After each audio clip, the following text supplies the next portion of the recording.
En el nombre del Padre, del Hijo y del Espíritu Santo. Amén. Continuamos nuestras reflexiones. Nos toca el cuarto capítulo de esta miniserie de la Biblia. Habla de los reyes. Quisiera comenzar con una parte que no se ve en el video, pero que forma parte de este camino que el Señor quiere que esté presente en la historia de la salvación.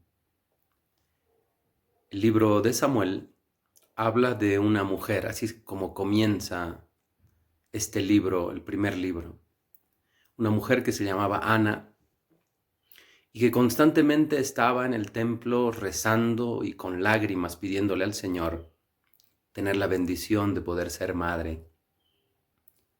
Si tú escuchas, Señor, mi clamor, si eres atento a las plegarias y súplicas que te dirijo, solamente quiero pedirte que me regales un hijo. Y si tú me lo das y me concedes esta alegría, yo lo voy a entregar, te lo voy a entregar y te servirá todos los días de su vida. Esta oración que introduce toda una historia que en adelante va a llevarnos al rey David, comienza en una humilde y sencilla oración de una mujer. Su hijo, porque así fue como Dios se portó con ella, como se porta con cada uno de nosotros, grande y misericordioso, al año tuvo un hijo al que le puso el nombre de Samuel, porque lo que significa ese nombre es a Dios se lo he pedido. Qué lindo a todos los que se llamen Samuel, tengan algún conocido que tenga ese hermoso nombre, lo que significa es a Dios se lo he pedido. Primer punto de meditación: todos los hijos son un regalo de Dios. Son una bendición maravillosa que Dios ha puesto en tu familia, en tu matrimonio, en tu hogar. Pero no te pertenecen, no son tuyos. Le pertenecen a Dios. Y por tanto, lo que debemos una y otra vez meditar es: ¿los estoy formando para que estén siempre en la presencia de Dios? Mi deseo más grande como mamá o como papá, mi deseo más grande es que mis hijos, bueno, pues pensando única y exclusivamente con postulados humanos y del mundo, diríamos, bueno, pues mi ilusión, que mi hijo tenga buenos estudios, que estudie en una muy buena universidad, que después tenga un excelente trabajo, un buen sueldo, que tenga una familia maravillosa, que se compre una casa bella, que materialmente eso es lo que vamos pidiendo para los hijos. Este es el deseo más grande del corazón, porque al fin y al cabo cuando hablamos a las personas que nos rodean, les contamos eso, ¿no? Así, cada uno va a mostrar todas las maravillas que Dios ha hecho con sus hijos. Entonces, bueno, pues les cuenta dónde han estudiado, dónde están trabajando, que viajan todo el año, que su familia se dan vacaciones en lugares muy lindos. Entonces, esa es la ilusión grande que hay en nuestro corazón respecto a los hijos. Pero a muy pocas mamás he escuchado que les ilusione y que les alegre el corazón saber que sus hijos son entregados, son personas de fe, que aman a Dios, que los respetan, que cumplen sus mandamientos, que viven siempre delante de Él y que instruyen y enseñan a sus familias, a su nuevo hogar, lo mismo, esos principios que tú les has enseñado. No. Lo que sí he escuchado muchísimas veces, y te lo digo con tristeza, es mi hijo no va a la misa, mi hijo no se confiesa, mi hijo ha dejado la religión, pero es una persona buena. Así es como hemos tranquilizado nuestra conciencia. Así es como ya no queremos hablar y decir en familia, porque si le dijo a mi hijo, ya es mayor, ya ha tomado sus decisiones, ya tiene su familia, tiene su hogar, entonces yo no me meto en las decisiones que él toma. No ha bautizado todavía a mis nietos, pero yo no me meto, no quiero decirle nada. Dejarás de ser mamá, no cuando te mueras. Dejarás de ser mamá cuando dejes de enseñar a tus hijos algo que tú crees que es bueno, justo y noble. Te convertirás en una amiga y últimamente pues en la niñera, ¿no? Ya está, ¿no? Ya eres la niñera que además nadie te paga porque ya tiempo completo, ¿no? Pero tú no puedes decir a tus hijos, hay que bautizar a mis nietos, no lo puedes decir porque hay pelea. No puedes decir, tienen que ir a misa el domingo, no, pues no puedes decírselos porque hay pelea. Dejarás de ser madre cuando dejes de hablar de Dios a tus hijos. Y no se trata de insultarles, de reñirles, de gritarles, de que se sientan mal. Se trata de decir las cosas verdaderas y reales siempre con amor y con cariño. El ejemplo de esta mujer maravillosa que hoy nos relata el libro de Samuel, el primer libro de Samuel, Ana, la mamá del profeta Samuel. Te pido, Señor, que me regales la bendición de tener un hijo. Y cuando lo tuvo, te lo entrego, Señor. Mi hijo te pertenece. Tú me lo has dado, Señor. Y al final la historia de aquel hombre, Samuel, el profeta, fue una historia que marcó definitivamente la historia de la vida de fe de aquel pueblo de Israel. Entonces, ¿cuál es la gran ilusión que tienes, querida mamá, respecto a tus hijos? Me parece muy bien que las cosas materiales estén presentes, que estudien, que trabajen, que tengan un buen hogar. Me parece muy lindo. Pero el fundamento, la base principal de todo lo que puedas pedir, siempre debería estar en un solo lugar. Que mis hijos te conozcan, Señor. Que mis hijos te amen, Señor. Que mis hijos tengan por fundamento y por base de sus vidas, de su matrimonio, de su trabajo, de todo lo que hagan, te tengan a ti, Señor. Que nunca se olviden de ti. Primera cosa hermosa con Ana. Después nos encontramos con el profeta. Muchos años más tarde, el profeta. El primer rey de Israel, se estaba portando muy mal y el Señor lo desechó, porque a lo largo de años y de años había sido infiel y no había obedecido a lo que Dios quería de ese primer rey de Israel. Entonces envía al profeta Samuel a un pueblito, al pueblo de Belén. Ve a aquel pueblo porque yo he escogido a otra persona para que sea el nuevo rey. Le dice al profeta, deja de llorar por el antiguo rey. Deja de llorar. Eso significaba que a pesar de que este rey era un infiel, de que este rey incumplía los mandamientos del Señor, el profeta no le había apartado, él seguía rezando, no perdía la esperanza de que en algún momento podría cambiar. Pero Dios estaba viendo algo mucho más hacia adelante. Un reinado no solamente para este mundo, sino un reinado eterno, el reinado mesiánico. Ve al pueblo de Belén, le dice al profeta. Allí vas a buscar y vas a bendecir y ungir con aceite en la cabeza al nuevo rey. Va donde la familia más importante del pueblo de Belén se encuentra con el Señor y le dice, quiero ver a todos tus hijos. Bueno, pues se acercan todos sus hijos y el profeta ve al hijo mayor, alto, fornido, de buena presencia. Y el profeta Samuel dice, seguramente estoy en este momento delante del que va a ser el ungido, el futuro rey. Y en ese mismo instante escucha una oración, escucha una palabra con fuerza dada a su corazón. Y le dice, no te engañes, Samuel, no te engañes. Este que tú le estás mirando, el hijo mayor, el más grande, el más fornido, no será el ungido.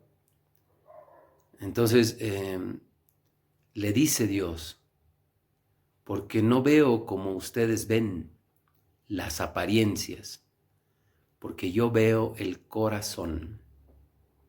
Segundo momento importante que me parece que hay que rescatar de esta serie, en donde especialmente está hablando del rey David. Dios ve el corazón. Esto es lo que tú y yo deberíamos una y otra vez pensar. Muchas veces somos expertos en juzgar, en condenar, en decir quiénes son las personas buenas, por tanto son cercanos a mí, y quiénes son las personas malas, y por tanto voy a poner distancia y alejarme de ellas. Si la historia de nuestra salvación, la historia de nuestra fe se habría apoyado en nuestra manera de pensar, nunca habríamos tenido, se me ocurre por ejemplo, a un San Agustín. No lo habríamos tenido como santo, porque San Agustín desde muy pequeño, él era muy inteligente y se hacía la burla de las oraciones de su mamá, una mujer creyente, una mujer temerosa de Dios. Y de vez en cuando Agustín, que era muy inteligente, miraba las lecturas, veía lo que la mamá leía, los libros de los salmos, los evangelios, y se hacía la burla, decía, eso es un cuento para viejas. San Agustín, ¿no? Que hasta muchos años más tarde tuvo la conversión gracias a la oración de su mamá. Pero si nosotros lo habríamos visto, nosotros lo habríamos escuchado, nosotros habríamos dicho cuántas veces él se ha hecho la burla de la palabra de Dios y ha utilizado de mala manera los escritos de la palabra del Señor. Bueno, pues nosotros lo habríamos condenado. No tendríamos en la iglesia un San Agustín. Solamente su madre confió en él y rezó por su vida y al final se convirtió en un gran santo. No tendríamos en la iglesia un San Francisco de Asís. Desde muy jovencito, sus padres, especialmente su papá, quería que esté siempre rozándose con la nobleza y con gente que tenga dinero, con gente que tenga, aparentar en la vida mundana. Desde siempre su padre quería que su hijo fuera Francisco, fuera el que todo el mundo hablara de él por su riqueza, por su despilfarro, por la vida superficial que llevaba. Si nos habrían consultado a nosotros qué pensamos al respecto, pues no habríamos tenido nunca un santo así. Su madre fue la que rezó por él, porque entendía que esa no era la manera de vivir. Francisco, joven, se dedicaba a fiestas, a bailes, a una vida mundana. Y esa era su alegría, del papá especialmente. Y su madre decía, eso no espero para mi hijo. Y la oración de su madre tuvo que ver mucho en la conversión de su hijo. No tendríamos muchos santos en la historia de nuestra iglesia. Ni siquiera San Pablo, que fue un perseguidor. De no ser por la oración, por la intercesión, esos corazones nunca se habrían cambiado. Dios ve el corazón, no las apariencias. Y esta es una invitación para cada uno de nosotros, para que de verdad recemos. Hay un momento, quisiera comentarte algo muy hermoso que ocurrió con la Virgen de Fátima y con San Juan Pablo II. Cuando él sufrió el atentado, que fue la fiesta de la aparición de nuestra Madre el 13 de mayo, cuando intentaron quitarle la vida a San Juan Pablo II, al año siguiente, el siguiente 13 de mayo, él se encontraba en Portugal, en Fátima, y fue a regalarle el anillo. Le puso el anillo delante de nuestra Madre la Virgen y le dijo, tú has hecho que yo no me muera, tú me has librado de la muerte. Y después hizo una reflexión muy hermosa, una reflexión que empezó con una pregunta, y es la pregunta que también te hago. ¿Por qué hay tanta maldad en el mundo? Dijo nuestro Papa. ¿Por qué crees que hay tanta maldad en el mundo? Entonces tú y yo le responderemos, porque la gente se ha apartado de Dios, porque ya nadie cree en Él, porque las personas se dedican en su egoísmo, en su soberbia y en su vanidad únicamente a construir su mundo, y al construir su mundo no les importa si pisotean a los que están a su alrededor, porque cada quien se siente dueño de la verdad. Entonces yo sé lo que es bueno, no necesito que nadie me indique algo distinto. Yo sé lo que es malo, no necesito que alguien me venga a dar clases. ¿eh? Entonces, tú y yo podríamos responder a esa pregunta de por qué hay tanto mal en el mundo, diciendo, bueno, pues porque hay gente que es mala y que aunque tú le digas 1000 veces que cambien, que esto es bueno, que esto es malo, que esto es moral, que esto es inmoral, que esto es pecado, que esto es virtud, no lo van a escuchar ni lo van a atender. Después de hacer esta pregunta, el Papa dijo, tomando las meditaciones de la aparición de la Virgen de Fátima, en el mundo hay tanta maldad porque nosotros no rezamos. No estaba diciendo porque aquel ladrón, porque aquel violador, porque aquel asesino, porque aquella persona mala, no. No estaba apuntando a los que no estaban en ese momento reunidos con él, nos estaba apuntando a cada uno de nosotros. ¿Por qué hay tanta maldad en el mundo? Porque tú y yo no rezamos, porque tú y yo no pedimos para que Dios convierta los corazones de las personas malas. Si escuchamos una noticia triste de alguien que ha hecho una maldad, lo primero que nos va a salir probablemente es esperemos que lo agarren, esperemos que le hagan lo mismo que le ha hecho a esta persona, que sufra lo mismo, que lo maten finalmente, porque ese tipo de personas no deberían estar en este mundo. Es lo que nos va a salir, lo más natural, lo primero que nos va a salir. Y lo que de verdad necesitamos es rezar por la conversión de los pecadores. Porque si no rezamos por ellos, estamos nuevamente repitiendo en nuestras vidas aquello que San Juan nos decía. ¿Cuál es el mérito de rezar por aquellos que nos hacen el bien? ¿Cuál es el mérito de hacer el bien a aquellos que te hacen bien? ¿Acaso no hacen lo mismo los que están apartados de Dios? Reza por tus enemigos, por los que te hacen daño y por los que te hacen el mal. Entonces creo que esto es ya un paso mucho más importante. No aprovechemos así como la lección que recibió el profeta Samuel. No miremos simplemente las apariencias, miremos el corazón. Tantas personas que están muriendo. Ya son números. Ni siquiera sabemos ni nos preocupamos por el nombre de alguno de ellos, porque ya son demasiados. ¿Alguien ha encendido una velita por estos difuntos? ¿Alguien ha rezado un rosario por el eterno descanso de estas almas? ¿Alguien le ha pedido al Señor para que en ese momento en el cual ellos han acabado de una manera tan terrible sus vidas a través de este virus, alguien le ha pedido al Señor que perdone sus pecados, sus miserias, porque ellos no han tenido la oportunidad, probablemente, no han tenido la oportunidad ni de confesarse ni de pedir perdón? ¿Alguien se ha ocupado de sus almas? ¿O estamos simplemente pensando en nuestra vida, en nuestra salud? Y bueno, pues qué pena, ¿no? Murieron 500, ay, qué pena. Murieron 600, ay, qué triste. Murieron 1000, bueno, ni modo. Aprovechemos este tiempo para encomendar por el eterno descanso de esas almas, para pedir también por las familias.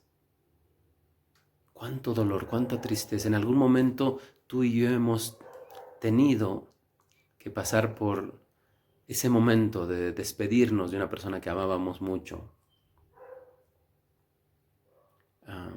Y cuánto dolor y cuánta tristeza ha habido en nuestro corazón. Esto es lo que deberíamos hacer. Rezar por estas personas que están muriendo.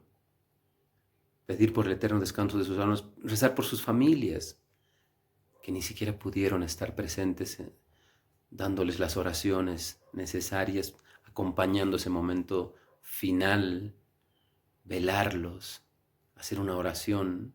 No. Ajá. Entonces no nos dediquemos a juzgar y a condenar. Pidámosle al Señor tener un corazón sencillo, humilde. En el momento en el cual David comienza a reinar, una promesa hermosa. Tu reinado será para siempre. Eso es lo que le dice el profeta. Tu reinado será para siempre.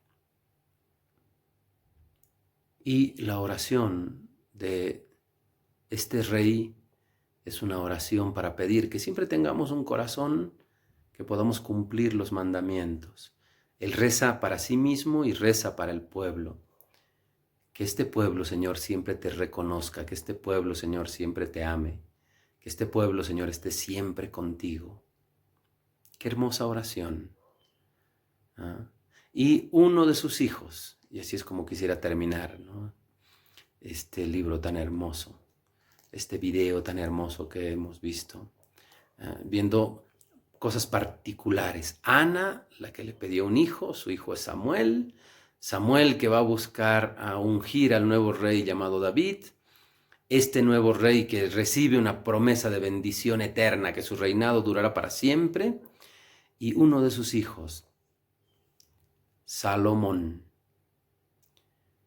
Cuando le toca, terminan los días del rey David y le toca asumir a Salomón el reinado. Mientras estaba haciendo oración, antes de ser ungido como rey, mientras él estaba realizando su oración, se le aparece Dios en sueños y le dice: yo soy el Señor tu Dios. Pídeme lo que tú quieras y yo te lo voy a conceder. Imagínate que en este momento se nos haga presente el Señor y que te diga a ti: pídeme lo que quieras, lo que tú quieras, yo te lo voy a conceder. ¿Qué le pediríamos? Pero de verdad, que salga de aquí. ¿Qué le pediríamos? Pues que Salomón nos enseñe a cada uno de nosotros lo que de verdad deberíamos pedir. Le dice Salomón: dame, Señor, la sabiduría que viene de tu presencia, para que yo pueda discernir lo que es bueno y lo que es malo, lo que es justo, lo que es noble, y pueda gobernar así a tu pueblo. Dame la sabiduría. Y esto es precisamente lo que tú y yo deberíamos pedir en nuestra oración. Aprovecha estos días para pedirle al Señor, pero no gastes tu oración, tus palabras y tus peticiones en: Señor, por favor, que se acabe este tiempo de enfermedad. Señor, por favor, que ya no suframos. Señor, la economía. Señor, nos estamos perjudicando de nuestros estudios, de nuestros trabajos, de nuestra universidad, del colegio, los hijos. Por favor, Señor, que se acabe esto. No. Dile: Señor, aprovechemos este tiempo para que seas tú, Señor, que nos visites. Y regala a mi familia, regálanos a nosotros el don de la sabiduría, para que entendamos lo que de verdad es importante, lo que de verdad es justo y es bueno. Que entendamos que nuestra vida, como arena o agua entre las manos, se escapa. Y ese tiempo que tú y yo tenemos debemos aprovecharlo para hacer el bien, para ayudar a los demás. Y si vemos las noticias y vemos tanto dolor y tanta muerte, pues que no nos endurezca el corazón de decir: bueno, pues qué pena, ¿no? Menos mal que eso está pasando tan lejos de aquí. No, que no tengamos el corazón duro, sino de pedirle al Señor misericordia. Leía hace unos días atrás un mensaje. Las naciones, decía ese mensaje, las naciones pedían que sea legal la muerte, hablando de la eutanasia, hablando del aborto, las naciones, todo el mundo estaba pidiendo a gritos que se legalice la muerte. Y terminaba el mensajito que me enviaron diciendo, y la muerte vino a visitarnos. Por supuesto que no es un castigo de Dios, nunca ni se te pase por la mente. Es simplemente algo que tengamos que ponerlo en el lugar que corresponde. ¿Por qué estamos viviendo tanto sufrimiento? ¿Por qué estamos viviendo tanto dolor? Para que nos demos cuenta que nos hemos apartado del Señor, que hemos puesto nuestra prioridad en muchas cosas que no tenían nada que ver con Él. Cambiemos nuestro corazón, acerquémonos un poquito más a Él y digámosle, danos, Señor, la sabiduría para saber lo que es bueno y lo que es malo, lo que es justo para acercarnos a Él y lo que es negativo para poner distancia. Que el Señor te bendiga. En el nombre del Padre, del Hijo y del Espíritu Santo. Amén.